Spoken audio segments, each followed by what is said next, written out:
할렐루야. 오늘은 은혜로 배우는 성경 한자 긍휼에 대해서 공부하겠습니다.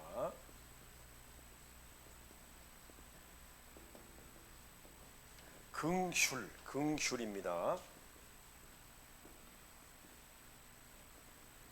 이 긍휼은 긍자 같은 경우는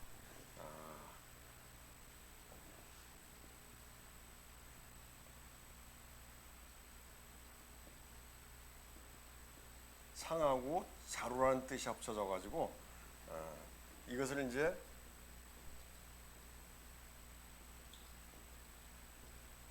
형성이라고 하죠. 형성. 이것도 마찬가지입니다. 마음 신변에다가 피혈, 이것이 이제 쉴자로 바뀌죠. 요거는 이제 긍으로 바뀌고, 요것도 형성, 똑같이 형성. 요 긍휼이란 말은 첫 번째 뜻이 자랑하다. 자랑하다는 뜻입니다. 자랑하다. 두 번째, 불쌍히 여기다. 불쌍히 여기다. 그래서 이 긍휼이란 말은 내 감정적으로 상대방에 대해서 불쌍히 여기면서 공감하면서 그 다음에 실질적으로 의지적으로 그를 위해서 도와주는 것이죠. 행동으로 도와주는 거죠. 이걸 갖다 이제 구약에서는 헤세드 또 자비 이렇게 얘기를 했습니다. 다시 말하면 어떻게 보면 긍휼은 근본적으로 하나님께서 우리를 향하신 그런 하나님의 사랑, 은혜 이거를 말할 수가 있습니다. 그래서 우리가 이 마태복음에도 보면은 긍휼히 여기는 자는 복이 있나니 그들이 긍휼히 여김을 받을 것이며, 우리가 남을 긍휼히 여길 때 하나님도 우리를 긍휼히 여긴다. 그런 뜻입니다.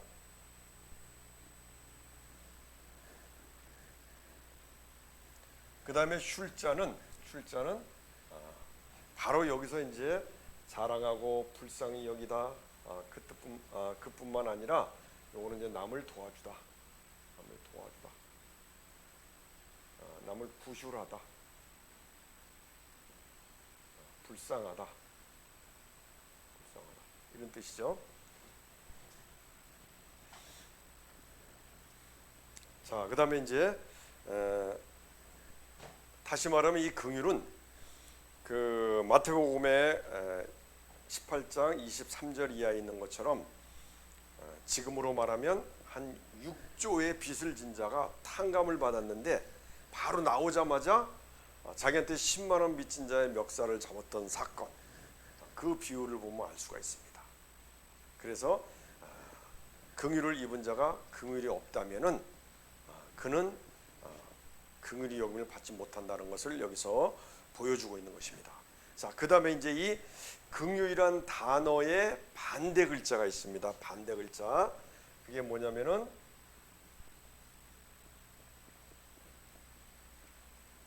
냉소입니다. 냉소. 이게 쌀쌀하고 비웃는 거. 쌀쌀하게 비웃는다. 이 얘기는 뭐냐면은 이걸 풀이하게 되면은 불신과 경계. 남을 불신하고 경계한다. 이제 그런 뜻인 것입니다. 그렇기 때문에 우리가 이걸 이제 쉽게 예를 들어보면은 우리가 만약에 이제 요즘에 참 보니까 그런 일들이 많이 있는데요. 보복운전이니 뭐 이런 게 많이 있잖아요. 사람들이 참 평소에는 모르겠는데 운전만 하면 사람들이 막 예민해져요. 자, 그런 걸 보면 참 무섭습니다. 자, 근데 이런 경우도 있습니다. 만약에 내가 차를 운전하는데 옆에 있는 차가 막 끼어들려고 막 이렇게 시도를 해요. 그러면 이제 옆에 타고 있다가 이 운전하는 사람이 어떤 마음을 먹냐면 저 사람을 불신하는 거야. 쟤 분명히 끼어들 거야.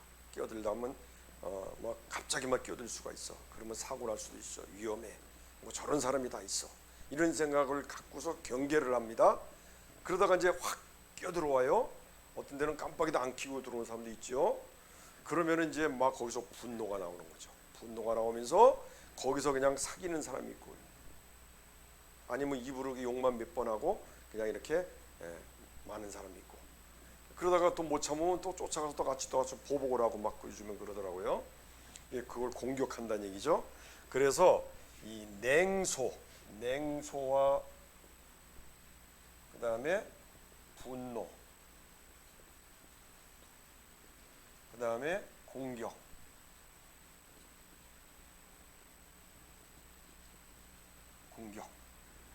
공격성, 이렇게 되는 거죠. 냉소적인 시각을 갖고 있다, 그런 마음을 갖고 있다가 이것이 이제 분노로 발전하고 그 다음에 이제 공격성으로 나타나게 되죠. 이런 것들을 뭐라 그러냐, 이것을 바로 적대감이라 그럽니다.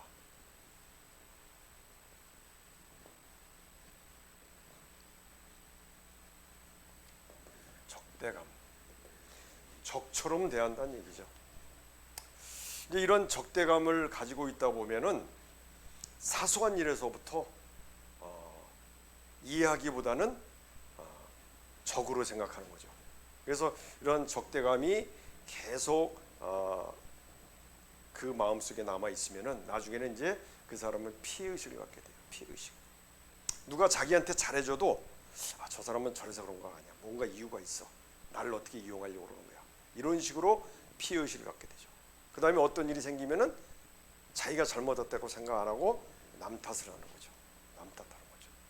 이런 것들을 통해서 어떻게 합니까? 악한 세력들이 우리 마음에서 자리를 잡아요. 이것이 이제 쓴뿌리가 되는 것입니다. 쓴뿌리는 단순한 상처를 얘기하는 게 아닙니다. 이러한 피해의식, 남 탓, 그런 것들이 우리 안에서 견고한 진이 되어서 악한 세력이 꽉 붙잡고 있는 거예요. 이것이 바로 쓴뿌리다.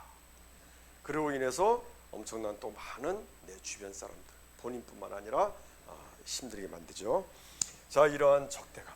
자, 근데 만약에 그렇게 운전하고 있었는데 이 사람이 긍휼의 마음을 가지고 있어요. 긍휼의 마음이라는 것은 무엇이냐면은 불신하고 경계하는 게 아니라 어떻게 보면 이제 불쌍히 여기고 쉽게 얘기하면 불쌍히 여긴다.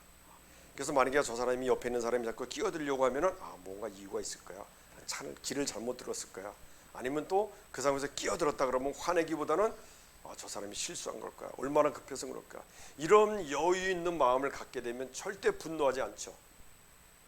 그렇게 하고 내가 참으면 상대방에서 오히려 고맙다고 또 이렇게 양쪽 등을 켜주겠죠. 이런 마음을 갖고 있는 사람하고 냉소적인 마음을 갖고 있는 사람하고의 차이는 엄청난 거죠. 이게 바로 긍휼인 것입니다.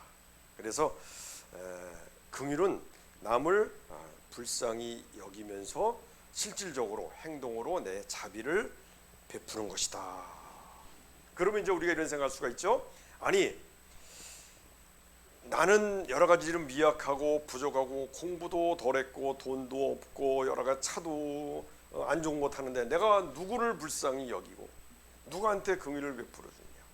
자, 근데 이 긍자를 보게 되면은 자랑하다, 불쌍히 여기다는 뜻도 있지만은 자랑하다는 뜻이 있습니다. 그 얘기는 뭐냐면은 우리는 충분히 긍휼을 베풀 수 있는 그러한 존재가 된다. 왜? 천국을 상속받을 그러한 하나님의 자녀들입니다. 이 세상에서 빛과 소금의 역할을 해야 될 자녀들인 것입니다. 그래서 우리는 충분히 자랑할 만하고 그래서 긍휼을 베풀어야 될 의무가 있는 것이고 그러한 자격이 되는 것입니다.